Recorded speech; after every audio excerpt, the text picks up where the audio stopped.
एक शाम राजा अकबर ने अपने प्रिय बीरबल के साथ अपनी शाही बगीचे की सैर के लिए निकले। वहाँ बगीचा बहुत ही शानदार था। चारों ओर हरियाली ही हरियाली थी और फूलों की भीनी भीनी खुशबू वातावरण को जो और भी खूबसूरत बना रही थी। ऐसे में राजा को जाने क्या सूझा कि उन्होंने बीरबल से कहा, बीरबल, हमारा मन है कि इस हरे भरे बगीचे में हम हरे घोड़े में बैठकर घूमें। इसलिए मैं तुम्हें आदेश देता हूँ कि तुम 7 दिन के अंदर हमारे लिए एक हरे घोड़े का इंतज़ाम करो। वहीं अगर तुम इस आदेश को पूरा करने में असफल रहते हो तो तुम कभी भी मुझे अपनी शक्ल ना दिखाना।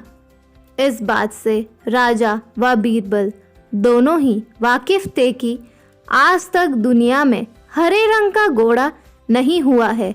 फिर भी राजा चाहते थे कि बीरबल किसी बात में अपनी हार स्वीकार करे। इसी कारण उन्होंने बीरबल को ऐसा आदेश दिया। मगर बीरबल भी बहुत चालाक थे।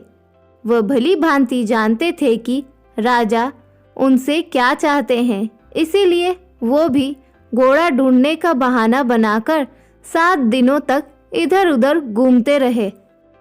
8वें दिन बीरबल दरबार में राजा के सामने पहुँचे और बोले, महाराज, आपकी आज्ञा के अनुसार मैंने आपके लिए हरे घोड़े का इंतज़ाम कर लिया है, मगर उसके मालिक के 2 शर्तें हैं। राजा ने उत्सुकता से दोनों शर्तों के बारे में पूछा। तब बीरबल ने जवाब दिया, पहली शर्त यह है कि उस हरे घोड़े को लाने के लिए आपको स्वयं जाना होगा। राजा इस शर्त के लिए तैयार हो गए। फिर उन्होंने दूसरी शर्त के बारे में पूछा।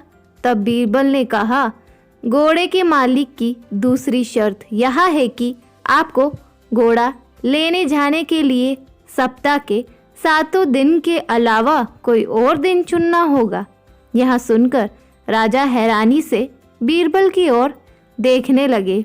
तब बीरबल ने बड़ी सहजता से जवाब दिया, महाराज, घोड़े का मालिक कहता है कि हरे रंग के खास घोड़े को लाने के लिए उसकी यहाँ खास शर्तें तो माननी ही होगी। राजा अकबर बीरबल की यहाँ चतुराई भरी बात सुनकर खुश हो गए और मान गए कि बीरबल से उसकी हार मनवाना वाकई में बहुत मुश्किल काम है।